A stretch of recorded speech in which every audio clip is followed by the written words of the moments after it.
Entonces, uy, spoileé una diapositiva. Ya. Entonces, el día de hoy es nuestra tercera sesión y vamos a estar viendo el tema de citogenética. Este tema es relativamente nuevo, recién lo incluyeron en el sílabo el ciclo pasado y más que todo es un desglose de clases que ya hemos visto, así que todo lo que vamos a hablar aquí se va a sentir como un déjà vu. Es bastante familiar a lo que hemos visto a la clase pasada. Y ya, entonces ahora sí, citogenética, chicos. Ya, lo primero que tienen que saber es la clasificación molecular. Podemos clasificar las enfermedades en tres grandes grupos. Primero están las enfermedades exógenas que escapan de nosotros en la parte de nuestra genética. Luego están las enfermedades genéticas que ven justo aquí.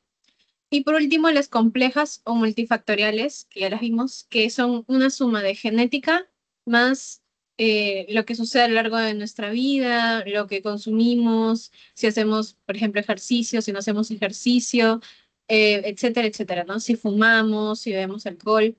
Es toda una suma de cosas que son cosas que hacemos en nuestro día a día y que junto a nuestra genética terminan haciendo un boom y desencadenan una enfermedad.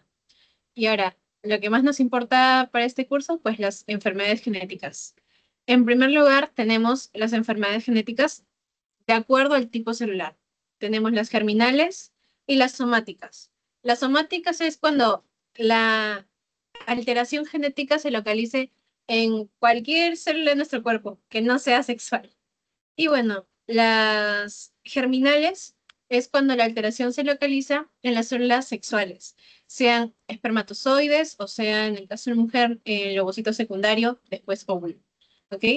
Luego tenemos alteraciones en la parte de nuestro genoma, que son de dos tipos. Y esto, acuérdense bien, porque usualmente se pueden confundir con eso y también en el pasito se confunden un poquito. Esto es importante, ¿ok? Las alteraciones pueden ser a nivel génico y a nivel cromosómico. Cuando hablamos a nivel génico, pues nos estamos refiriendo a algo un poquito más micro. Tenemos nuestro cromosoma y dentro, uy, disculpen el cromosoma tan feo, y dentro de él hay regiones, bandas, subbandas. Eso ya lo manejan a la perfección, ¿no? Y en esa subbanda van a haber codificaciones de genes. ¿Cuándo puede ocurrir una alteración? Cuando haya inserciones o deleciones, que son dos malformaciones estructurales que vimos, ¿no? La inserción es cuando se añade información, pero al final de cuentas hay una rotura para añadir información, y la deleción cuando directamente le quitamos un pedacito de un brazo a nuestro cromosoma. ¿Ok? Esa es una alteración de tipo génica, cuando sea inserción o deleción, cualquiera de esas dos. ¿Cuándo es una alteración cromosómica? Y ahí nos vamos a alteraciones un poco más macro. Cuando hay exceso de cromosomas, falta en cromosomas o cualquier otro tipo de alteración estructural. ¿Ok? Eso sería una alteración de parte cromosómica. Y luego el último caso, que es cuando el genoma está dañado, que tenemos dos tipos dos subtipos en este caso. Primero, ustedes saben que dentro de la célula la información, el ADN, se puede situar en dos partes, ¿no? Esta es nuestra celulita y el primer sitio donde vamos a guardar información va a ser en el núcleo, que usualmente es el protagonista cuando hablamos de genética. Pero también hay una organela que hablamos un poquito de ella la clase pasada, también contiene material genético. En este caso es la mitocondria. No sé si se acuerdan que vimos pues muchas enfermedades mitocondriales y que la herencia era solamente por parte de la madre. O sea, nuestro material mitocondrial lo tenemos gracias a nuestra mamá y las que son mujeres, tienen hijos, pues lo van a heredar a sus hijos. En este caso no interviene para nada eh, el varón, ¿ok? Y ahí están los dos tipos. La nuclear, cuando estamos hablando de esta información genética localizada en el núcleo, y la mitocondrial, pues cuando nos referimos a la información del ADN mitocondrial. Y ya está. ¿Por qué la parte nuclear dice autosómica o ligada al sexo? Porque autosómica se refiere a nuestros primeros 22 pares de cromosomas y la ligada al sexo al par 23, que puede ser XX o XY. Ahora sí, teniendo todo esto en consideración, vamos a hablar un poquito de cromosomopatías o anomalías cromosómicas, alteraciones cromosómicas, que no es nada nuevo, ustedes ya son expertos en este tema. Entonces, ¿cómo podemos definir qué es una cromosomopatía? Que ya lo pueden sacar un poquito, ¿no? Por etimología. Cromosomo viene de cromosoma y bueno, patía, alteración, enfermedad. Estos son todos los cambios, cualquier tipo de cambio que pueda resultar como una alteración visible en alguno de los cromosomas. ¿Por qué es importante que veamos esto? Por la parte de incidencia, ¿no? De alteraciones cromosómicas. Y aquí les puse algunas imágenes para que se guíen en lo que es incidencia. Miren, en recién nacidos vivos vamos a ver alteraciones aprox en un 1%. Cuando estemos buscando la causa de un aborto, la mitad de causas de un aborto son debido a cromosomopatías. No sé si se acuerdan, en la primera clase estábamos hablando también un poquito de síndromes. Por ejemplo, vimos el síndrome de Turner, tiene una altísima tasa de aborto durante el primer trimestre. ¿Ok? Entonces, cromosomopatías. Después, como causa de recién nacidos muertos, es el 5% aproximadamente. Y también hallamos cromosomopatías a nivel embrionario, obviamente. Después, este de aquí es una célula sexual, es el ovocito, y este de aquí es el espermatozoide. Y ahí también vamos a poder encontrar cromosomopatías. ¿En cuál es más común hallar alteración? En el ovocito, ¿ok? Principalmente cuando la mujer tiene avanzada edad, pues estas células van perdiendo un poquito de calidad, digamos. Estas tienen que hacer meiosis y bueno, ahí es donde usualmente ocurren problemas en esta división del material. Y es así que obtenemos diferentes alteraciones cromosómicas, como por ejemplo el síndrome de Down. Y bueno, también están los espermatozoides, que también cuando el padre tiene avanzada edad, pues estos pierden un poco la calidad y nos dan más que todo alteraciones de novo, ¿no? O sea, diferentes tipos de alteraciones como el Turner, por ejemplo. Pero usualmente las alteraciones vienen más que todo por las células sexuales femeninas, ¿ok? Ahora, este cuadro, que también ya lo vieron, se las puse la clase pasada, me parece, como un micro spoiler, porque ahora lo van a ver directamente en esta clase cada cosita. Entonces, ya hemos tocado un poquito de estructurales, vamos a hablar de los numéricos. Y aquí está. ¿Ok? La división de las variantes numéricas es en dos. Primero las aneuploidías y después están las euploidías. ¿Qué es una aneuploidía? Es cuando de nuestros 46 cromosomas tenemos adición o pérdida de uno o de dos de ellos. ¿Ok? Y aquí tienen la terminología para cuando empiezan a faltar los cromosomas o hay en exceso. Si nos faltan dos cromosomas, sería una nulisomía. Si nos falta uno, pues monosomía. Aquí sería menos dos, menos uno. Y si hay uno de más, trisomía. Y si hay dos de más, tetrasomía. Y bueno, si hay muchos más, ya vendría a ser una polisomía. Poli, que ya saben qué significa muchos. Polisomía. Cuando tenemos más de 49 cromosomas. ¿Ok? Ejemplo, porque quizá lo ven muy lejano, dirán, wow, 49 cromosomas. Ya hemos hablado del síndrome de Penta X. Esa de ahí, por ejemplo, es una polisomía, porque hay 49 cromosomas. ¿Ok? Para que vean que no está muy alejado de cositas que ya hemos tocado un poquito. Y luego la euploidía, que también se las expliqué. Vean los cromosomas como juegos de cartas, ¿no? Digamos, del cromosoma 1 al cromosoma 22 es un juego de cartas, bueno, más el par sexual o el cromosoma sexual, un juego de cartas. Nosotros tendríamos dos juegos de cartas porque tenemos dos de cada uno, dos cromosomas uno, dos cromosomas 2 y así sucesivamente. Las euploidías es cuando aumenta por múltiplos o también disminuye por múltiplos. ¿Qué quiere decir? Que nosotros como tenemos dos juegos, debemos tener 46 cromosomas, ¿no? 46 cromosomas. Sin embargo, en las euploidías, pues como les digo, va avanzando de 23 en 23 o va bajando 23. Bueno, solo puede bajar 23. Entonces, en las monoploidías, mono de uno, solamente hay un juego cromosómico, ya no dos. O sea, 23 cromosomas. En las poliploidías, pues así va aumentando, ¿no? Triploidías cuando hay tres juegos, o sea, 69. Tetraploidías, cuatro juegos, o sea, 92. Y va subiendo así de 23 en 23 en 23. A diferencia de las aneuploidías, que pues es más como un más uno menos uno o un más dos menos dos.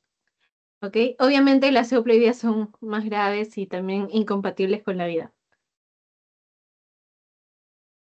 Y ya, aquí tienen más detalles sobre las euploidías para que lo vayamos desglosando un poquito. Ok. Em, ¿Qué sucede en el caso de las euploidías?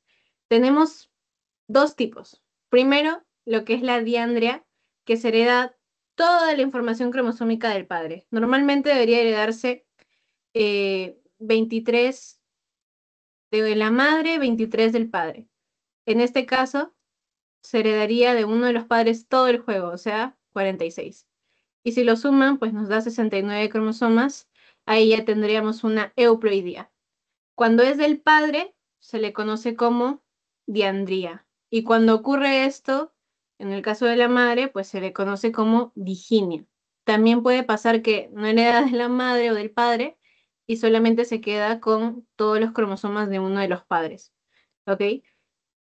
Y luego, bueno, origen, ¿por qué puede ocurrir esto? Hay tres principales razones. Uno, la herencia, que sea algo que haya ocurrido antes en la familia. Puede ser un tipo de herencia autosómica recesiva, típico de padres consanguíneos, acuérdense. Luego tenemos mutaciones de novo, lo que les estaba mencionando. Cuando el padre tiene avanzada edad, el espermatozoide pierde calidad y estas mutaciones son típicas de un padre de avanzada edad. Entonces, algo que nunca ha ocurrido antes en el linaje familiar y se genera una euploidía. Y por último, bueno, las que son adquiridas, que aquí ya estamos hablando de alteraciones por teratógenos, o sea, un teratógeno es cualquier tipo de agente que va a generar alteración cromosómica, alteración genética en un producto, o sea, en un embrión. Y ya, ahora, bueno, regresa la otra diapo. Ahora vamos a hablar sobre algunas euploidías que tienen que tener en consideración, estas que están aquí. Ya, la triploidía que es 69 cromosomas en total, o sea, tres juegos cromosómicos. Aquí tienen una imagen, más o menos para que se guíen. Este no es un embarazo que llegó a término, sin embargo, este sí. De hecho, les coloqué la información de este caso al final por si quieren darle una leída. Es una carta al editor que habla acerca de este niño que tenía 69 cromosomas. Entonces, como les digo, pueden ser dos fenotipos. Uno que hay un paquete extra del padre y la otra opción que haya un paquete extra de la madre. Ya saben, pues, diandria y diginia. Acuérdense de eso porque probablemente se los vayan a preguntar. Y ya. Y el principal problema de este tipo de alteraciones es que producen embarazos, perdón, abortos espontáneos durante el primer trimestre, sobre todo. Y bueno, aquí tienen la imagen de bandeo que ya habíamos hablado y este bandeo pertenece a este caso de aquí. Y como se darán cuenta, pues efectivamente tenemos tres de cada grupo. Y ya, ¿por qué puede ocasionarse la euploidía? Aquí tienen la imagen de lo que suele ocurrir. Miren, los dos posibles casos. Primero, que dos espermatozoides se unan a un solo ovocito, ¿ok? Todos tienen una carga normal. Si cuando lean N, aquí en las células sexuales, piensen que tiene 23 cromosomas. Entonces, todos tienen una carga normal. Aparentemente, si se juntaran uno a uno, deberían dar un producto sin ninguna alteración. Sin embargo, en este caso, se unen dos espermatozoides a un solo óvulo y ahí tenemos problemas.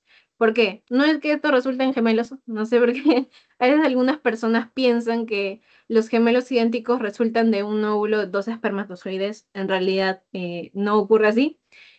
Aquí lo ideal sería que el ovocito tiene una capita que lo recubre. Eso lo vamos a ver más adelante, pero se los voy spoileando un poquito. Y esa capita va a tener una reacción que se le conoce como reacción de zona.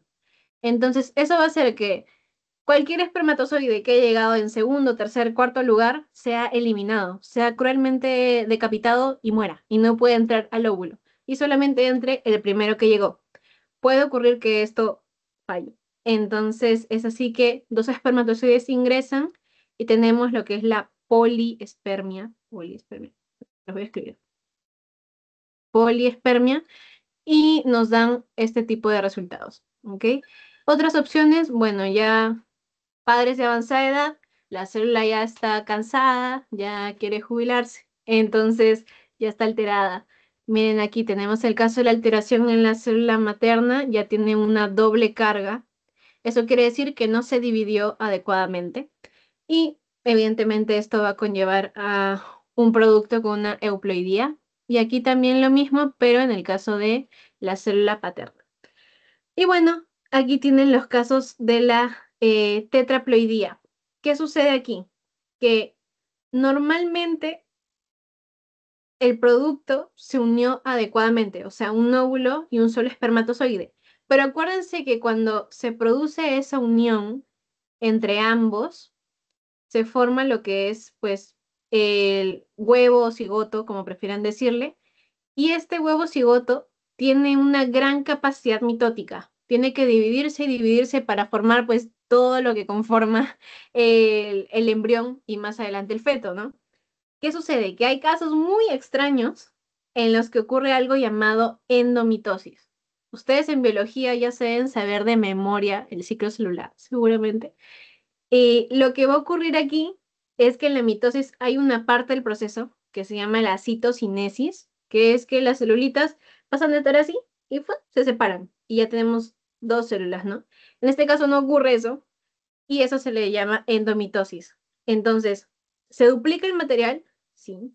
¿Pasa por todo el proceso? Sí, pero no se separa en dos células, queda una sola. Y como sí se duplicó el material, entonces hay una doble carga de lo normal. Es por eso que pasamos de tener, acá ya habría 2N, a que haya una endomitosis y esto resulte en un 4N.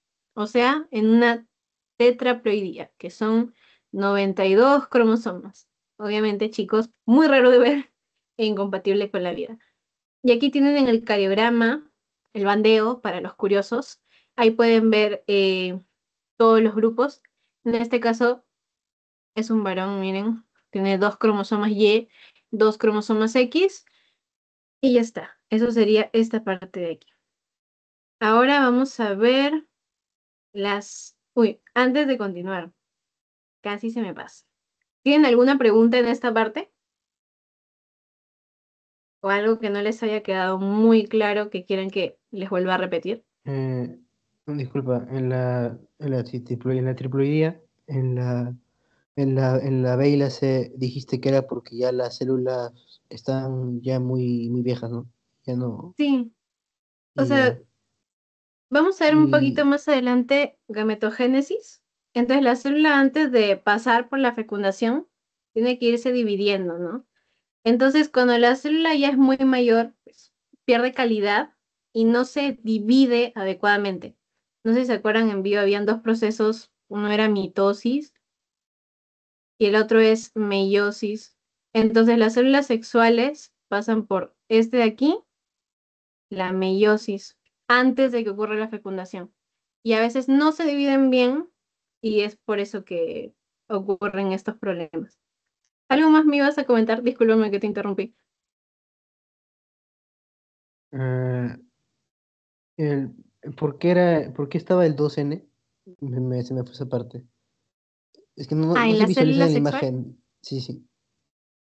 Ok, lo que sucede es que normalmente las células sexuales, todas nuestras células tienen una carga de 2N, ¿no? Que es de 46 cromosomas. Las células sexuales tienen la mitad, 23 cromosomas cada una, porque están esperando unirse a otra para sumar 46. En este caso, las celulitas sexuales inician con 46, pero tienen que pasar por la meiosis y se van dividiendo y dividiendo. Y eso lo vamos a ver después en gametogénesis, hasta que quedan con una carga de 23. Ese 23, acá se los ponen como una sola N, por ejemplo, se tiene una N. Pero como aquí estamos viendo tetraploidía, estamos viendo alteración, ¿no? Entonces, ¿qué sucedió aquí? Que esa celulita no se dividió adecuadamente y se quedó con una doble carga, o sea, con 2N, o sea, 46 cromosomas. Y si tú los sumas, bueno, aquí tienes 46 cromosomas más este espermatozoide que estoy llegando, que tiene 23, ahí te suma los 69 cromosomas de la triploidía. Ahora sí está más clarito. Sí, gracias. Ok, genial. Ya, ahora sí vamos a ver aneuploidías. Como les digo, las euploidías van 23, 23, 23, 23. Las aneuploidías ya varía un poquito y aquí entran las más típicas, ¿ok? Primero, el síndrome de Down. ¿Algunos se acuerdan qué cromosoma estaba extra en el síndrome de Down? El cromosoma 21 tenía una trisomía. Exacto, síndrome de Down o trisomía del 21. Entonces, eso sí acuérdense porque es típico y también es uno de los síndromes que son más comunes de ver y tienen una esperanza de vida pues relativamente alta, ¿no? Es más o menos de 50 años. Entonces, hay varias características que ustedes tienen que asociar directamente al síndrome de Down, porque no se trata de que puedan reconocer la alteración después de hacer su cariograma, ¿no? Y contando cuántos cromosomas hay. No, lo ideal es que solamente con ver el fenotipo, acuérdense que fenotipo es lo que entra por los ojos de la persona, puedan darse cuenta que tiene todas las características de un síndrome de Down. Y aquí está, ahí se las voy a ir nombrando. Primero, lo típico del síndrome de Down es tez clara. No se cumple en todos los casos, pero es típico del síndrome de Down, junto con este de aquí, a ver, voy a hacer zoom, uy, junto con este de aquí que se conoce como epicanto. ¿Ok? El epicanto es una pequeña bolsita que viene desde el párpado, que es no solo del síndrome de Down, sino también típica de otros síndromes, pero lo tienen que tener en consideración. Otra cosa, eh, lo que sucede con los pacientes con síndrome de Down es que tienen hipotonía. ¿Qué es hipotonía? Es un tono muscular bastante bajo, ¿ok? Digamos que es como si no tuvieran suficiente fuerza como para poder levantar sus brazos o para tratar de alzar el cuello. Es típico durante los primeros meses de vida. Luego, la cabeza tiene tamaño reducido, las orejas también y los ojos también son algo pequeños. Si ustedes ven la parte de la nuca de un bebé con síndrome de Down, van a ver esta zona de aquí que hay un exceso de piel en la nuca, ¿ok? Y también suelen tener el cuellito bastante corto. Otra cosa son los ojitos rasgados, que también es usualmente lo primero que notamos. Y siempre están como en dirección hacia arriba. ¿Ok? Eso es lo más típico. Y por último, en la parte de la mano, si ustedes ven sus manos, nosotros tenemos varios pliegues. Acá son como dos, tres pliegues. Sin embargo, los niños con síndrome de Down tienen un pliegue único que va desde el lado, de lado a lado en la mano, como pueden observar acá en la imagen, de lado a lado. Y ya está. Eso serían, pues, las características principales. Otra cosa que también se ve es, aquí no sé si ven este piecito. Usualmente hay una separación más grande entre el primer dedo con el resto de los dedos. Y también, bueno, sus extremidades son cortitas, son un poquito anchas. Y ya está, eso sería. Aquí tienen los diferentes tipos de síndrome de Down. Hay tres, ¿no?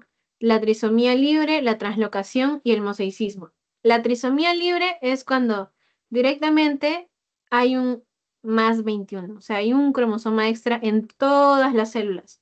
Todas las células del cuerpo tienen el cromosoma extra. Luego está la translocación. En la translocación lo que ocurre es que parte del cromosoma se va a movilizar hacia otro cromosoma. No sé cómo explicárselo bien. O sea, a ver, aquí, mejor con la imagen. Este grandote que ven acá, que es un cromosoma acrocéntrico, si no se acuerdan que era acrocéntrico, son los cromosomas que tienen su bracito P súper chiquito y su bracito Q súper, súper grande.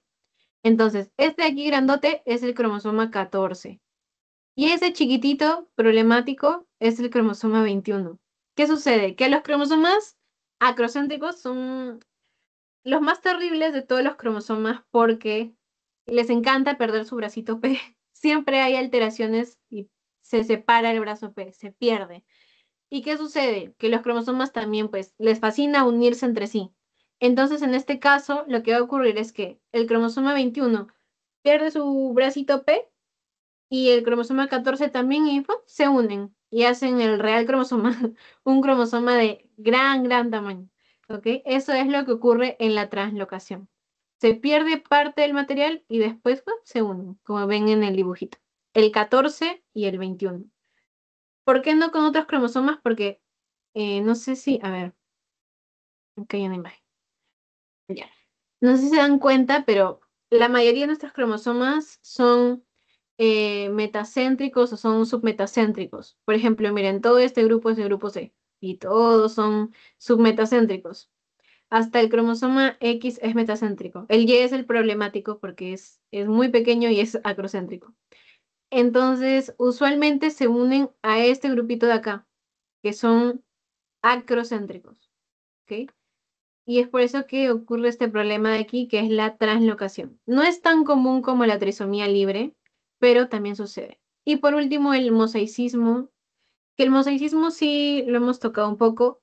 Aquí hay dos líneas celulares. Una línea que tiene los 46 cromosomas, y por ahí todo bien, y la otra línea que tiene el síndrome, la línea 2, que tiene 47 cromosomas con el cromosoma 21 extra. Es mucho menos común. ¿Qué ocurre con los pacientes con mosaicismo? Que dependiendo de qué porcentaje de sus células tenga el síndrome, va a ser la gravedad. O sea, normalmente los signos, los síntomas del síndrome son mucho más bajitos, ¿ok? Porque hay parte de células que todavía tienen los 46 cromosomas. Y bueno, la imagen que ya se les había mostrado del síndrome de Down. Aquí ven el cromosoma 21, como les digo, cromosomas súper, súper pequeños y acrocéntricos. Uy, ahí está. Cromosomas súper pequeños y acrocéntricos. Acrocéntricos. Su bracito P chiquito y su bracito Q súper largo. Y es así que se ocurre la alteración. Y aquí lo que les había mostrado de la translocación. Miren, ustedes hacen su cariograma y van a ver, oh, hay solamente dos cromosomas 21, perfecto. Pero de ahí ven su par 14 y este está genial, ¿no? Pero este, como que pasó algo acá, ¿ok? ¿Qué sucedió? Translocación. Este cromosoma 21 que estaba extra se unió al cromosoma 14 y formó un cromosomón, ¿ok? Eso es lo que ocurre en la parte de translocación. Y ya, bueno, un poquito más rarito, ¿no? Ahora, Patau, que el síndrome de Patau tiene también facies bastante característicos. ¿Se acuerdan de qué cromosoma era el síndrome de Patau? El 13. Ujú. Trisomía del 13. Ok, es un poco más raro de ver y lo que tienen que recordar es que es incompatible con la vida, el síndrome de Patau. Viene de la mano con diferentes alteraciones. Entonces, ¿qué tenemos que considerar aquí? Primero, algo que no pueden ver en la imagen eh, es que la mayoría de pacientes con síndrome de Patau, ustedes conocen cómo es el cerebro humano. Tiene su hemisferio izquierdo, tiene su hemisferio derecho. ¿Qué sucede? Que ellos en la parte del lóbulo frontal, digamos que este es el lóbulo frontal, disculpen mi dibujo tan feo, estoy ofendiendo a todos los neurólogos, ya, tienen esta parte de aquí unificada, ¿ok? No se llega a desarrollar por completo. Es como si los hemisferios no se hubieran separado en su totalidad. Y eso es un grave problema porque va a hacer que todo lo que esté ubicado en el lóbulo prefrontal no se desarrolla adecuadamente. Por ende, la mayoría de niños con síndrome de Patau solamente tienen las reacciones fisiológicas básicas. ¿Ok? Por ejemplo, lo que es la succión o lo que es la parte de deglución. Sin embargo, no tienen tan desarrollados otros tipos de aspectos. Luego, por esta misma unión de los hemisferios cerebrales en la zona frontal, es que se generan todas las alteraciones típicas que vamos a observar en la zona del rostro. Lo primero que pueden ver es la ciclopía. ¿Ok? Como no hay suficiente espacio durante el desarrollo, no se forman las dos órbitas. Pueden estar tan juntas que inclusive dan la apariencia de un solo ojo o directamente solamente se llega a formar un solo ojo. Eso lo conocemos como hipotelorismo. Que la clase pasada pues lo conversamos un poquito. Acuérdense que lo ideal es que las órbitas estén separadas por un ojo de distancia, ¿ok? Eso es lo habitual. Luego, ¿qué más pueden observar? La nariz también, por la falta de espacio para formarse adecuadamente, está ectópica, como pueden ver, y usualmente es tubular y no tiene la función que debería tener tampoco. Y bueno, en algunos casos, pues menos graves, vemos la formación de nariz, sí, pero está acompañado de paladar hendido o también de labio leporino. Y ya, eso sería lo más típico que pueden ver aquí. 80% de embriones con síndrome de Patau fallecen antes de siquiera alcanzar el primer mes de gestación. Lo típico es que fallezcan si llegan a parto, si llegan a término, que fallezcan durante las primeras horas de vida, pero hay casos en los que pueden llegar a vivir hasta 6 meses. ¿Ok? Y si vemos mosaicos de Patau, que aquí también, como pueden ver, hay casos de mosaicos, o sea que algunas células estén con 46 cromosomas y otras con 47, hay una mayor posibilidad de que tenga más tiempo de vida, ¿ok? Porque ya saben que el mosaicismo pues viene acompañado de una menor repercusión en lo que es signos y síntomas. Y ya ahí tienen la parte del caliograma, que sé que les encanta el caliograma. Y como pueden ver, aquí está el cromosoma 13 extra, ¿no? Que es el que está generando todo este tipo de alteraciones. Ahora, el síndrome de Edwards es un poquito menos común. Creo que también de los dos que hemos visto es el menos hablado. ¿Se acuerdan de qué cromosoma era el síndrome de Edwards? El 18. Trisomía del 18. Ya teniendo esos tres en mente, ya tienen las trisomías más típicas en células no sexuales, obviamente. Entonces, el síndrome de Edwards.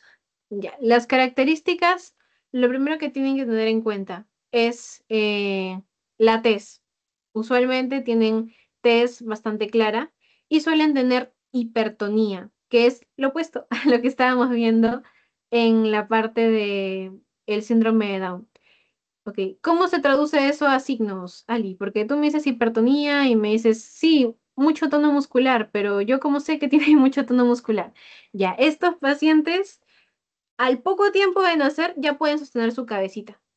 Que eso es un signo de hipertonía. Normalmente los bebés tienen, para ellos, en comparación con el resto de su cuerpo, su cabeza es más o menos un tercio de su peso. Entonces es bastante difícil hasta que ellos se acostumbren y vayan creciendo un poco más y pueden empezar a pues levantar su propia cabeza. Sin embargo, estos pacientes ya poquito tiempo después de haber nacido ya tienen esa capacidad. Eso es hipertonía, aumento del tono muscular, ¿ok? Luego, ¿qué más? Lo que es hipertelorismo, estábamos viendo hipotelorismo hace un ratito, se los escribo mejor porque de ahí se les olvida. Yo me acuerdo cuando veía estos temas me dan todos los nombres y decía, ¿pero qué es eso? Entonces se los escribo para que se acuerden. Hace un ratito en la parte de Patau estábamos viendo hipotelorismo, ¿no? O sea que las órbitas están muy cerca entre sí. Sin embargo, en el síndrome de Edwards, a la inversa, las órbitas están muy separadas entre sí. Disculpen mis dibujos. Ya está. Entonces, esa es otra característica, hipertelorismo. Luego, en la parte de articulaciones, normalmente hay muchas contracturas y tenemos esta de aquí, que es pie, se le conoce como pie en mecedora y es una malformación en esta zonita de acá. Uy, ok, esto se le llama, se los voy a escribir, pie en mecedora. Y lo último que también se puede observar en los niños con síndrome de Edwards es que el tamaño de los dedos es excesivamente largo, mucho mayor a lo habitual. Y aquí pueden observarlo en esta imagen. Otra cosa que, bueno, lo vamos a hablar bastante después. En el cordón umbilical tenemos dos arterias y una vena. La vena es enorme, es masiva esa vena, ¿ok? ¿Qué sucede con estos niños? Que normalmente no está así el cordón umbilical, sino que tienen una vena así de gran tamaño y solamente tienen una arteria. ¿Ok? Y ya, eso es lo típico. Entonces, síndrome de Edwards, resumen global, que tienen que acordarse hipertonía, aumento del tono muscular, hipertelorismo, órbitas muy separadas. Usualmente tez clara, normalmente, no en todos los casos. La malformación del pie, que es el pie en mecedora, y la parte de los deditos de gran tamaño, ¿ok? Falanges de gran tamaño. A veces tienen contracturas articulares y ya, eso sería creo que globalmente lo que tienen que recordar. Y bueno, el datito que les puse acá, que es que tienen una única arteria umbilical, ¿ok? Normalmente son dos arterias, una vena, pero en este caso es una vena, una arteria nomás. Y ya está. ¿Tienen alguna duda en estos síndromes, chicos? En general, en Edwards, en Patau o en el síndrome de Down,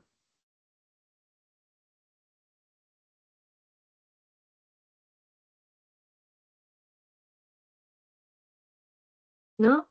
Ya, entonces, bueno, esto denle una buena checadita, no por ahorita, sino porque después en la parte clínica lo van a ver un montón. Son parte de las trisomías más comunes, así que traten de darle una buena leidita, ¿ok? Y ahí también, bueno, se los van a preguntar bastante y lo van a tocar en seminario, así que tienen que acordarse de estas de aquí. Por ejemplo, Patau también lo van a ver en el segundo segmento, cuando veamos la parte del sistema nervioso y todo. Ahora, vamos a hablar, ya hemos hablado de cromosomopatías en los cromosomas somáticos, ¿no? O sea, desde el 1 hasta el 22. Ahora vamos a hablar de eh, cromosomas sexuales. Entonces, ustedes, viendo esta imagen de aquí, ¿qué síndrome creen que padece esta persona?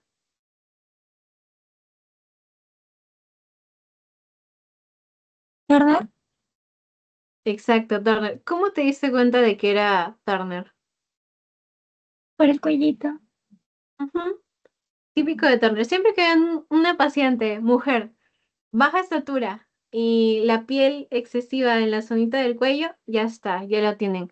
Es síndrome de Turner. Por eso es importante que asocien las características con el síndrome. Entonces, ahora les voy a hablar un poquito más de eso. Ya, esto es un recordar, volver a vivir, porque como les digo, esta clase es prácticamente hacer un zoom a lo que ya habíamos hablado antes, ¿no? Entonces, paciente con Turner, primero, talla baja, normalmente 1,30 hasta 1,40. Después, ¿qué sucede con los pacientes con síndrome de Turner? Tienen muchos problemas a nivel cardíaco. Entonces, usualmente fallecen durante el primer trimestre de embarazo. ¿Ok? Lo más típico que tienen que darse cuenta es la piel redundante en el cuello. Eso es típico del síndrome de Turner. Y ya, ¿y por qué llegan estos pacientes a consulta? Porque ya pueden estar dentro de la etapa de la pubertad y todavía no hay presencia de menstruación. A eso se le conoce como amenorrea. ¿Por qué ocurre esta amenorrea? Porque estas pacientes no tienen muy desarrollados todo lo que es el sistema reproductivo. O sea, tienen la parte de ovarios, úteros, sí, pero los ovarios no están adecuadamente desarrollados, ¿ok? Luego, aquí tienen, bueno, toda la lista para que se den cuenta. Esto que ven acá que dice nevos pigmentados, no es otra cosa que gran cantidad de lunares, ¿ok? Como ven acá en la imagen, gran cantidad de lunares. Y después algunas pueden presentar el epicanto, que ya les había mencionado, que es esta bolsita que se forma desde el párpado, ¿no? Que también, como vieron, era típico del síndrome de Down. Luego, bueno, en esta imagen no se ve, pero cuando ven la parte de la nuca de la paciente, el cabello está implantado en una zona bastante baja. Igual, el pabellón auricular implantado desde una zona bastante baja, ¿ok? También, bueno, tienen malformaciones en la parte de los codos, y esas son cosas extra, y en la parte de los metacarpos no tienen del todo desarrollado el metacarpo 4. ¿Ok? Las falanges bastante cortitas y a veces las uñas tampoco las tienen bien formadas. Esas son características principales del Turner. Aquí les traduzco esto que dice linfedema. El linfedema es una hinchazón crónica. Hinchazón crónica. Y bueno, el Turner, acuérdense que es la monosomía más común. Ya saben que es 45X0. Y de todas las monosomías que van a ver en su vida, no va a haber ninguna que tenga tanta incidencia como el síndrome de Turner. Así que probablemente en clínica también lo vayan a ver. Y ya, entonces eso sería. A ver, ahora, el síndrome de Noonan. Eh, el síndrome de Noonan, si se dan cuenta, tenemos cariotipo 46XY, pero ¿qué sucede? Que aquí la alteración es una suma de problemas en diferentes zonas del cromosoma. No necesariamente porque hay un cromosoma extra o un cromosoma faltante, sino porque hay problemas dentro del mismo cromosoma. Por eso, cuando hagamos el cariograma, pues podemos encontrar de repente un cariotipo normal, como están viendo aquí, ¿no? Porque si ustedes solamente leen el cariotipo dirán, ah, bueno, varón normal, pero hay pequeñas alteraciones dentro de los cromosomas sexuales. ¿Qué sucede? Es muy parecido al Turner, solamente que en varones, ¿ok? Eh, lo mismo, el pabellón auricular, aquí se puede ver perfecto en esta imagen. El pabellón auricular tiene una implantación bastante baja, igual como en el Turner, también el cuero cabelludo tiene implantación baja. Tenemos la parte de la malformación en la zona de los codos y de la misma forma la piel redundante en la zona del cuello. ¿Sí? Esto aquí que dice Pterygium coli, ya es eso. Piel redundante en la zona del cuello. Solo que les ponen ese nombre, pues, para que se lo aprendan, será, no sé por qué no les ponen el otro nombre. Toda esta parte de aquí se lo sacó de su teoría, pero es lo mismo, ¿ok? Piel redundante en esta zona. Luego, tenemos lo que es el pectus excavatum, ¿ok? Que es una malformación en el esternón. Y ya. Y por último, en pacientes varones, esta palabrita de aquí que se las he mencionado antes, pero se las va a acordar por si acaso, criptorquidia. ¿Qué sucede? Durante la vida embrionaria, en el caso de los varones, los testículos tienen que descender. Seguro ahorita están viendo anatomía y han visto el ligamento inguinal, ya. hay una especie de conducto inguinal por ese ligamento. Entonces, los testículos van descendiendo en esa zona hasta quedar casi al exterior. ¿Por qué? Porque necesitan otra temperatura para que haya una adecuada maduración de espermatozoides. Si no, después no tendremos espermatozoides de calidad. Así que, ¿qué sucede en la criptorquidia? Que simplemente el testículo no descendió, se quedó en la zona inguinal o en la zona, inclusive hasta en la zona abdominal. ¿Ok? ¿Y cuál es el problema? Que a la larga puede generar infertilidad en el paciente. Normalmente, cuando los niños nacen, ya deben haber descendido, si no, al poco tiempo después de nacer, un par de semanas ya tienen que ir descendiendo. Eso es lo normal. Pero en este síndrome hay criptorquidia, o sea, inclusive durante la niñez, la primera infancia, hasta la pubertad, todavía pueden seguir en la zona inguinal o abdominal. Y ya, eso sería la parte del síndrome de Noonan. Son casi todas las características del Turner, pero lo van a ver en un varón. Luego, bueno, el triple X, que ya lo hemos hablado antes también. En el síndrome de triple X hay un cromosoma X extra. Lo que les decía, la alteración no es tanto en el fenotipo. Miren, aquí hay una niña que tiene triple X. No es tanto en las características físicas que veamos, sino es más que todo en la parte psicosocial. ¿Ok? Tienen mucha alteración en el carácter, pueden desarrollar psicosis, esquizofrenia, tienen problemas de conducta, comportamiento, problemas de aprendizaje también. Para seguir la parte de las normativas sociales, ahí están las dificultades. En la parte de desarrollo sexual, no hay tanta complicación. A veces no hay un adecuado desarrollo de mamas y algunas veces también, o sea, en pocos casos puede faltar la menstruación, pero la mayoría de mujeres con síndrome triple X son fértiles, o sea, 3 de cada 4 son fértiles. Entonces, por eso no habría tanto problema. Y esta imagen de aquí se las coloqué porque hablamos de esto en la primera clase y me conviene que se acuerden de lo que hemos visto. Entonces, esto es una referencia al, no sé si se acuerdan, al corpúsculo de Barr, ¿ok? Que el corpúsculo de Barr es el cromosoma X que se inactiva, ¿no? Y que queda como un lunarcito en las células de cualquier mamífero femenino que vayan a ver. Entonces aquí tienen una celulita triple X, ¿ok?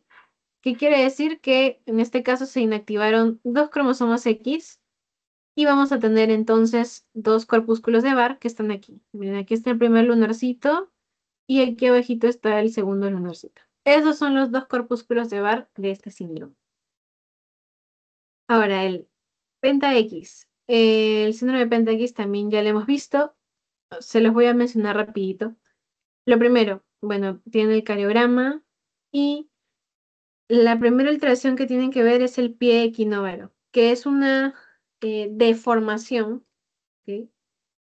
Deformación.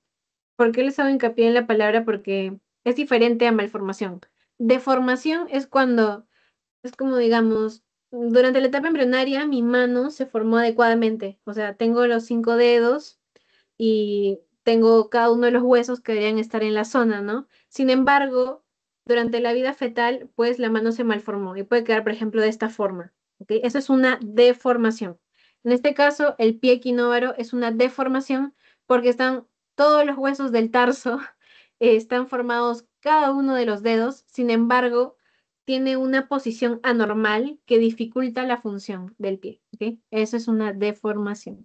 Y ya, típico de Penta X, pie equinóvalo. Después, lo que es la microcefalia, el hipertelorismo, o sea, los ojitos bastante separados, ¿ok? Y bueno, otras características de las cuales ya hemos hablado. Y estas dos de aquí, feminización testicular, también ya lo tocamos. Tenemos el cariotipo de un varón, sin embargo, las características son femeninas. ¿Qué ocurrió aquí? No hay un adecuado receptor de andrógenos. ¿Ok? Cuando vean bioquímica los van a tener hartos con los andrógenos. Entonces, también cuando vean la parte de endocrino, tenemos para la mujer lo que son estrógenos, para el varón la parte de testosterona. También las voy a tener locos con esto cuando hagamos urinario, no se preocupen. Entonces, ¿qué sucede? Para que se forme adecuadamente el sistema del varón, tiene que haber testosterona. Porque si no hay testosterona, es un todo o nada. Si no hay testosterona, se forma lo de la mujer. Y si hay testosterona, se forma lo del varón. Entonces, la testosterona es el centro del universo. Alrededor de ella va a girar todo, prácticamente, en la formación del aparato sexual. ¿Qué sucede aquí? No es que nos falte testosterona, necesariamente, sino que los que se encargan de captar la testosterona no están trabajando, no están captando bien, sea por cual sea el motivo. Usualmente es por herencia que puede ocurrir esto. Es así que las células no se enteran de que hay testosterona, entonces por ende dicen, ah, no hay testosterona. O sea que tenemos que formar todas las características físicas que debería tener una mujer. Es por eso que hay ginecomastia, formación de mamas. En la zona externa se forma, pues, aparentemente lo que es la vulva junto con la vagina, pero no hay órgano sexual femenino, porque tenemos aquí el cromosoma Y. ¿Ok? Así que los testículos quedan en la zona inguinal o abdominal. Criptorquídea, de nuevo, siempre volvemos a lo mismo. Luego, el síndrome de Klinefelter, que aquí, ¿qué ocurrió? Hay un cromosoma X extra, ¿ok? Debería ser solamente XY. Y como está este cromosoma X extra, pues vamos a tener varias características de lo que es el fenotipo femenino. Primero, se desarrollan los pechos, que puede desarrollarse solamente uno o los dos, unilateral o bilateral. ¿Ok? Los hombros son bastante estrechos. Después las caderas pueden también ensancharse un poco.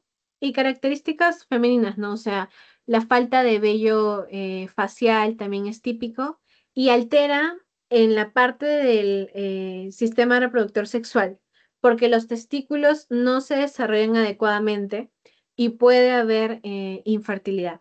¿Ok? También ya saben que la testosterona es la hormona de la fuerza. En este caso, pues no está priorizando la testosterona y por ende la parte muscular, la musculatura, se desarrolla mucho menos. Luego, los dos últimos, que ya sé que todo esto es un déjà vu, el síndrome de Fracaro, del cual ya hablamos, un coeficiente intelectual bastante bajo. Tenemos 4 cromosomas X, un cromosoma Y. Otras características, bueno, además de eso, también suelen tener un alto peso, la talla es bastante baja, lo que sí tienen una esperanza de vida normal, en eso no hay ningún cambio. Y en la parte sexual hay alteraciones, no se desarrollan adecuadamente lo que son los testículos. Y ya está. En el síndrome XYY no hay ningún problema en la parte reproductiva, la mayoría de ellos son fértiles. La principal característica ante este exceso de testosterona es el aumento de altura y también el aumento en lo que es la musculatura.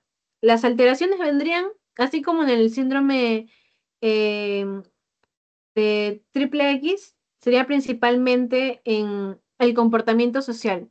Tienen retraso en lenguaje, retraso en la parte de lectura. Y es muy raro que este se llegue a heredar.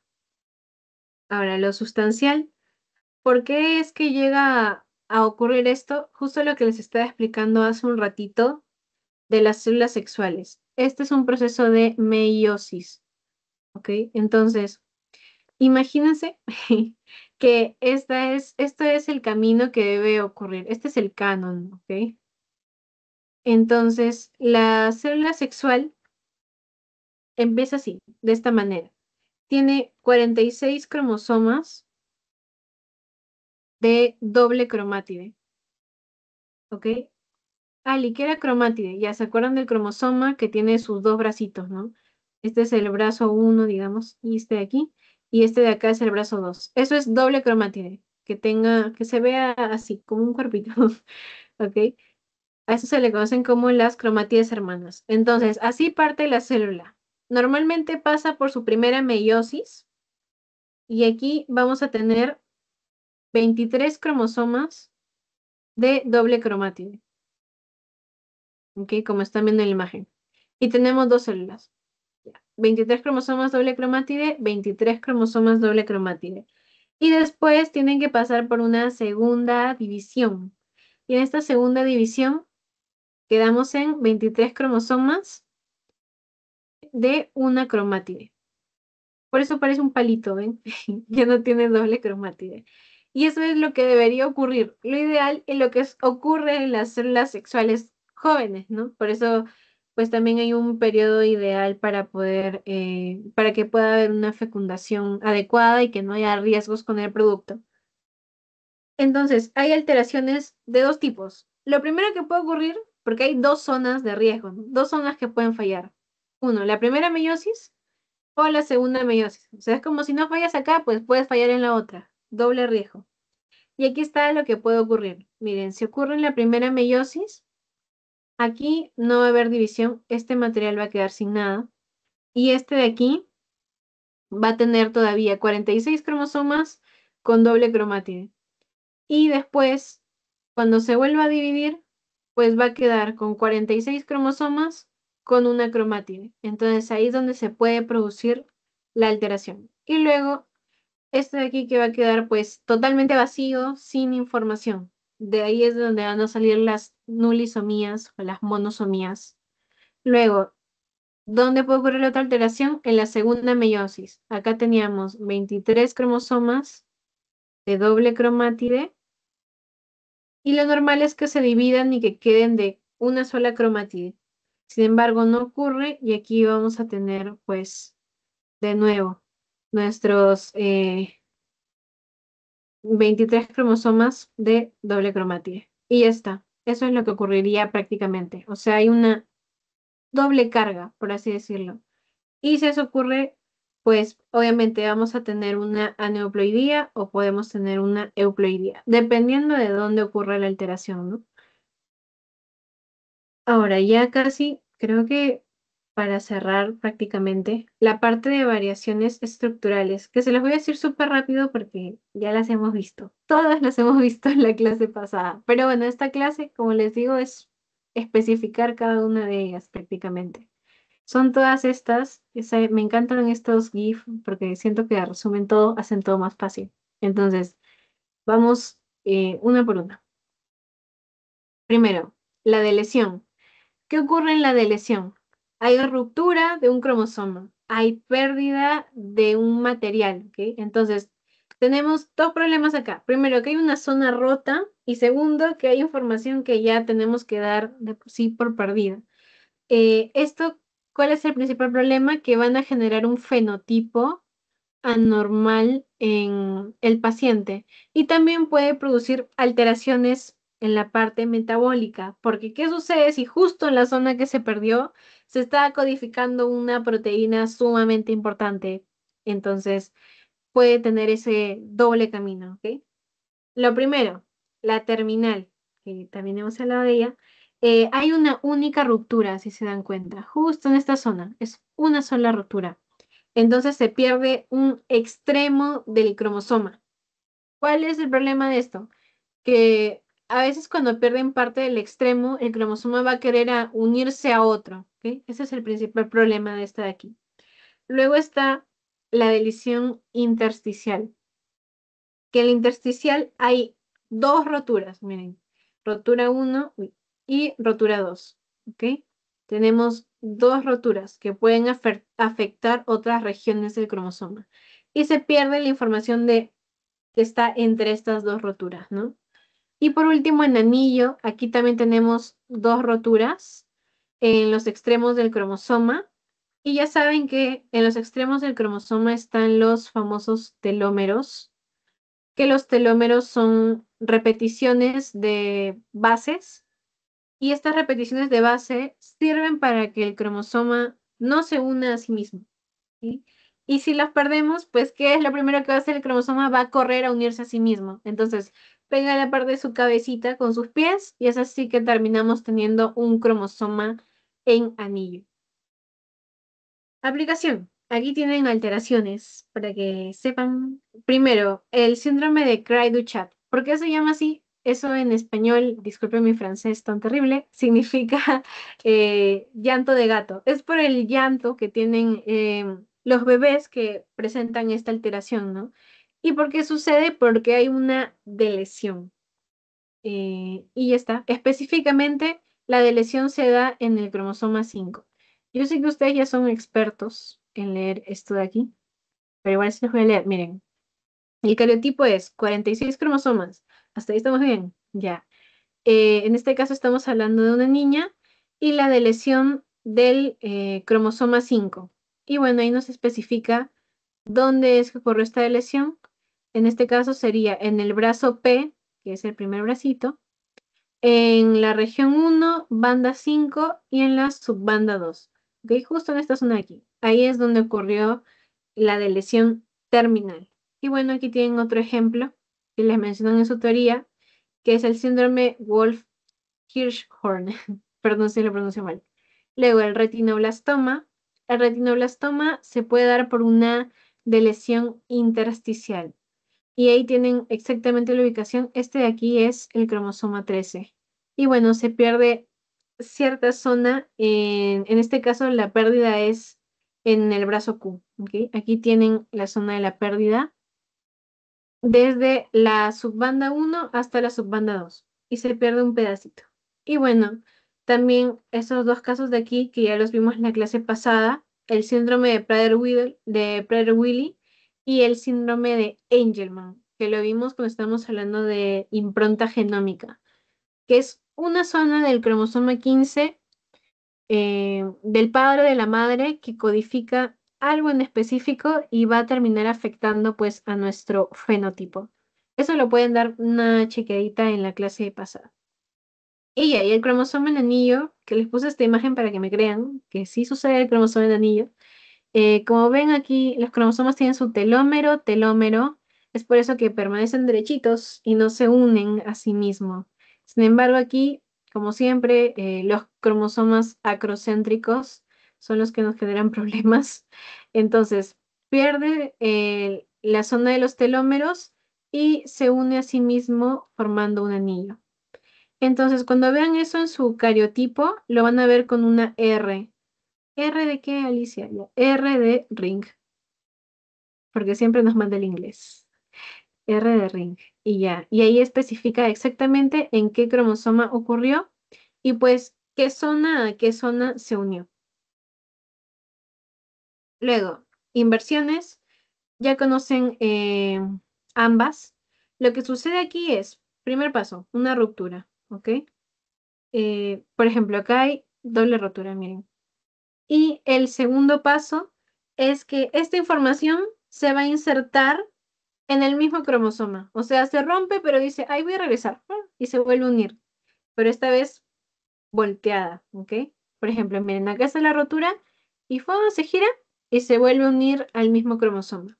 Es pericéntrica cuando está involucrando al centrómero, mientras que es paracéntrica cuando no está involucrando al centrómero. ¿Ok? ¿Cuál es el principal problema? De nuevo, que van a alterar al fenotipo. Y ya está. Eso sería esa parte de aquí. Y aquí tienen ejemplos de nuevo para que lo vean. Entonces, ese es el cromosoma normal. Este de aquí es el brazo P y este de aquí es el brazo Q. Y esto de aquí que se ve como su cinturita es la parte del centrómero. ¿Qué sucedió? Que hubo una rotura, en este caso, aquí nos dice dónde estuvo la rotura. Miren, nos pone, les voy a leer esto, nos pone 46 cromosomas XX, o sea, es mujer, inversión, de inversión, en el cromosoma 3, este es el cromosoma 3, en la zona del brazo P21 y en el brazo Q24. ¿Okay? Bueno, sería zona 2, banda 1, zona 2, banda 4. Entonces, brazo P, brazo Q. Y ahí está, zona 2, banda 1, zona 2, banda 4. Exactamente aquí y aquí. Normalmente tendríamos esto, pero bueno, se rotaron. Entonces ahora está a la inversa, con dos zonas de rotura. Esto es la inversión pericéntrica. Y bueno, la paracéntrica que aquí estaría en esta zona, esto es lo normal y bueno, pues aquí se invierte. Y la diferencia es que no involucró al centrómero en este proceso. Las translocaciones, que son dos, hay intercambio genético entre dos cromosomas, pero estos cromosomas no son homólogos. ¿Qué quiere decir que no es homólogo? Un homólogo sería si el cromosoma 1 intercambia con el cromosoma 1. Pero en este caso puede ser, por ejemplo, un intercambio entre el cromosoma 21 y el cromosoma 14, por ejemplo. ¿Ok?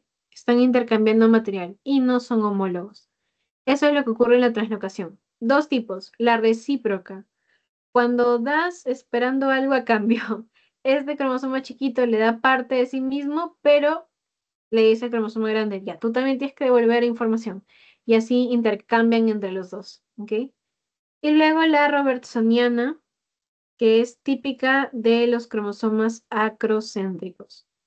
Ya saben, el acrocéntrico tiene su brazo P mucho, mucho más chiquito que el brazo Q. Y eso nos da problemitas.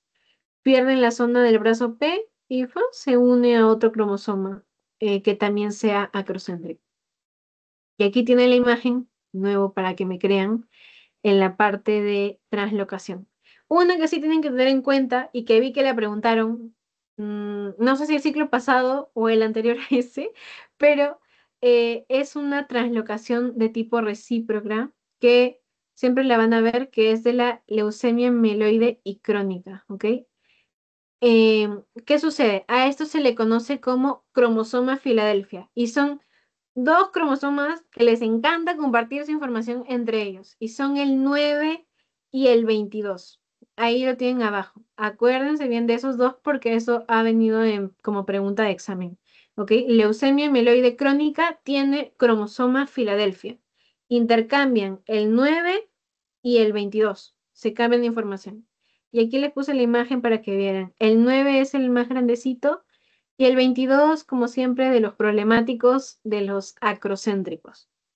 Y bueno, luego aquí tienen la robertsoniana, que hace un ratito vimos el ejemplo con el síndrome de Down. Miren, aquí se ha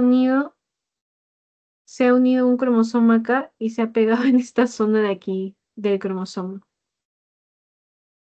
Y luego, ya para casi cerrar, tenemos lo que son los isocromosomas, ¿ok? ¿Qué sucede aquí? Que en el centro del centrómero, este es nuestro cromosoma, voy a dibujarlo completo. Algo así nuestro cromosoma, ¿no? Bueno, disculpen mi dibujo, ya. Entonces, en la zona de nuestro centrómero va a haber un corte transversal, justo ahí. ¿Y qué sucede con esto? Que nos va a dividir nuestras cromátides. Pues miren, acá teníamos una cromátide y acá teníamos la otra. Y nos las dividen en dos grupitos. Entonces, ¿qué hace el cromosoma? Pues se estira y queda así, con una sola cromátide. Eso es lo que ocurre en los isos cromosomas, ¿ok? ¿Por qué? Porque pierde un brazo prácticamente. Y ya está. Y es así que como pierde ese bracito, pues decide hacer copia de su mismo brazo y se estira solito. ¿Ok? Esto es algo que usualmente ocurre en el síndrome de Turner. Y luego, bueno, acá tienen otros ejemplitos. La inserción, que es cuando uno le pasa material a otro. Luego está la parte de duplicación, que en la duplicación lo que ocurre es que se toma información de otro cromosoma, pero ¿qué sucede? Que es en cromosomas homólogos, ¿ok? Homólogos. Entonces, pongamos un ejemplo, que este es el cromosoma 1 y este es el cromosoma 1. Y ellos están estructurados igual y tienen casi, casi, casi la misma información, 99%. Entonces, el cromosoma 1 toma un segmento del otro cromosoma y gana material y el otro pierde. Ahí está, es una duplicación desequilibrada. Y se duplica parte de este material y produce alteración. La principal alteración es a nivel del fenotipo. ¿Ok? Y miren, aquí tienen, por ejemplo, la duplicación. Esta información está repetidita acá. y ese pedacito de ahí le pertenecía al otro cromosoma homólogo. ¿Ok? Eso es lo que ocurrió. ¿Por qué puede suceder esto? Primero, puede ser una mutación de novo, algo que nunca antes había ocurrido en la familia y que durante la meiosis, cuando se debía duplicar este material, eh, hay una desigualdad en la meiosis y pues uno toma el material del otro. Eso es lo que puede ocurrir. O si no, si hay padres que son portadores de esta alteración, pueden llegar a heredarla a sus hijos y ellos pueden tener algo similar. Y ya está. Ah, ya. Y bueno, luego los ESAC, que los ESAC, traducido a español España, son cromosomas estructurales, pero son anómalos, ¿ok? Y están de extra. Entonces, ven ese puntito de ahí, no lo confundan con el cromosoma Y ni con el 21, que también es súper pequeño, es un ESAC, un cromosoma estructural anómalo que está de extra. Son cromosomas súper, súper, súper pequeños. ¿Y por qué se forman? Porque hay cromosomas más grandes que se rompen. Entonces, dan origen a estos microcromosomas, pero sustancialmente se generan por la rotura de un gran cromosoma. Y ya, y aquí tienen alteraciones en la parte del centrómero. Dos cosas que pueden ocurrir. El cromosoma normalmente tiene un solo centrómero, pero está la posibilidad de que haya cromosomas que tienen doble centrómero, miren. Eso ocurre porque se pueden llegar a unir entre cromosomas o el cromosoma piensa que uno de sus centrómeros está inactivo. Entonces se forman así zonas de doble cromosoma. ¿Ok? Y luego también están los cromosomas acéntricos, o sea que son simplemente dos fideitos que carecen de centrómero. Y ya está. Ah, ¿y por qué se produce esto de aquí? Porque durante la división celular se pierde el centrómero. Y este de aquí de cromosoma discéntrico es hereditario, ¿ok? Típicamente hereditario. Y si hay una célula madre, digamos, que tiene así sus cromosomitas dobles, lo más probable es que sus células hijas, si esta pasa por mitosis, también tengan así sus cromosomas con doble centrómero. ¿Hasta ahí tienen alguna pregunta?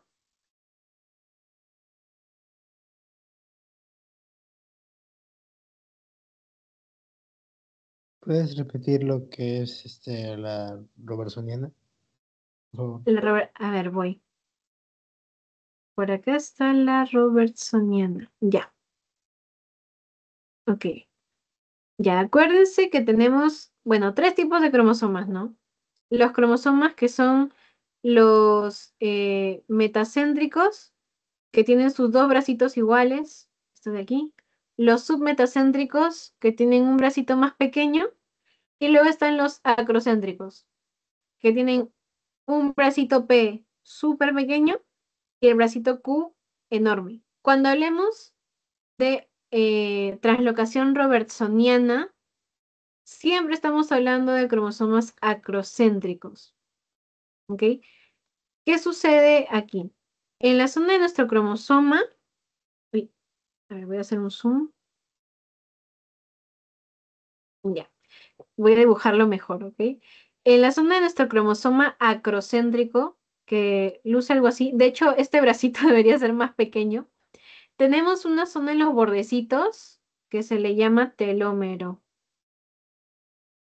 Entonces, ese telómero lo que hace es que le pone un stop al cromosoma para que se una a sí mismo o se una a otros. O sea, le va a decir, tú no puedes unirte a otros, tú tienes que quedarte tal y como estás, con toda la información que tienes así derechito. Es por eso que el cromosoma no se mueve. ¿Qué sucede en esta translocación? Que nuestro pobre cromosoma ya no tiene esta zona de los telómeros, o sea, pierde toda esa zona de ahí y solamente nos quedamos con nuestro otro bracito. Entonces, como está esta zona libre, el cromosoma ya puede hacer sus andanzas y se va a unir a otro cromosoma que está en la misma situación sentimental que él. O sea, otro cromosoma que tampoco tenga telómero, ¿ok? Entonces va a buscar otro cromosoma igual y como ven ahí en el dibujito, pierden esa zona de ahí y se va a juntar, ¿ok? Entonces si teníamos un cromosoma chiquito que no tiene esa zona, con un cromosoma grande que tampoco tiene esa zona, pues se juntan entre los dos y forman un ultra mega cromosoma, ¿no? Ay, esperen, ahí está. Y forman un ultra mega cromosoma, ¿ok? Entonces, eso sería más o menos la robertsoniana. Se unen entre dos cromosomas, forman uno solo. No sé si te quedó un poquito más claro ahí, o más o menos. Sí, gracias. Gracias, gracias. Ok, genial. ¿Alguno tiene alguna otra pregunta?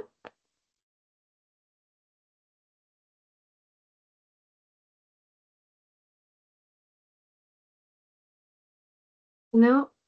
Ok, bueno, ya para cerrar, ¿por qué ocurre todo esto?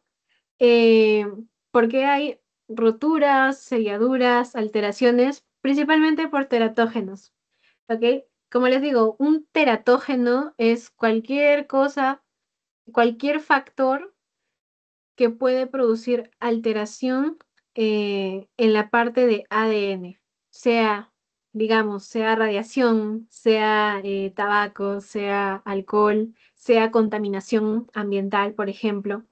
Cualquier de esas cosas puede producir una alteración a nivel genómica. Y bueno, también juega un rol importante la edad de los padres. Ahora, lo que tienen que tener en consideración de todos los que hemos visto son los dos tipos principales, las equilibradas. ¿Ok? Las equilibradas quiere decir que el material se movió, hay roturas, pero toda la información se mantuvo. ¿A qué me refiero? Que de repente sí, un cromosoma perdió un pedacito, pero se lo dio a otro. Entonces, esa información no está perdida, sino que está dentro de otro cromosoma. Eso es una alteración equilibrada. Y ahí tenemos, por ejemplo, las inversiones, que acuérdense, está el cromosoma así y su material rota en sí mismo. La translocación, que es justo pues lo que les acabo de mencionar, que un cromosoma le da a otro, intercambian entre sí o se une a otro.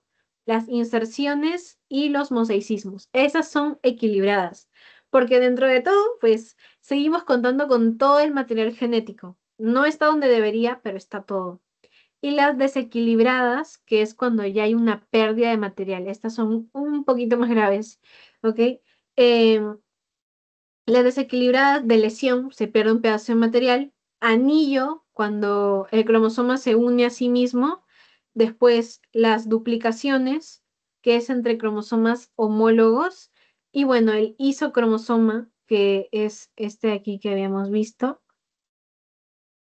Aquí está. Este de aquí que se pierde directamente todo un brazo y el cromosoma pues simplemente hace una copia de su mismo brazo, ¿ok? Eso es el isocromosoma. ¿Por qué se dan normalmente las alteraciones desequilibradas? Por ejemplo, una gestante que esté pasando, digamos, por quimioterapia, una gestante que esté consumiendo drogas o, por ejemplo, en el caso de Chernobyl, que había mujeres embarazadas y sin saberlo estaban siendo sometidas a una fuerte radiación, ¿ok? Entonces, por eso, al menos durante el primer trimestre de embarazo, se tiene que cuidar cada uno de esos aspectos. Y ya, igual donde el resto del embarazo, pero la etapa más crítica es el primer trimestre, cuando recién está comenzando. Y bueno, chicos, eso sería todo. Aquí tienen la Biblia para que la vean. Ya saben, genética, como les digo, no les puedo dar un libro en específico, siempre repasen de su teo, pero yo para hacer esto me guío de su teoría y la info la saco de estos libros de aquí. ¿Ok?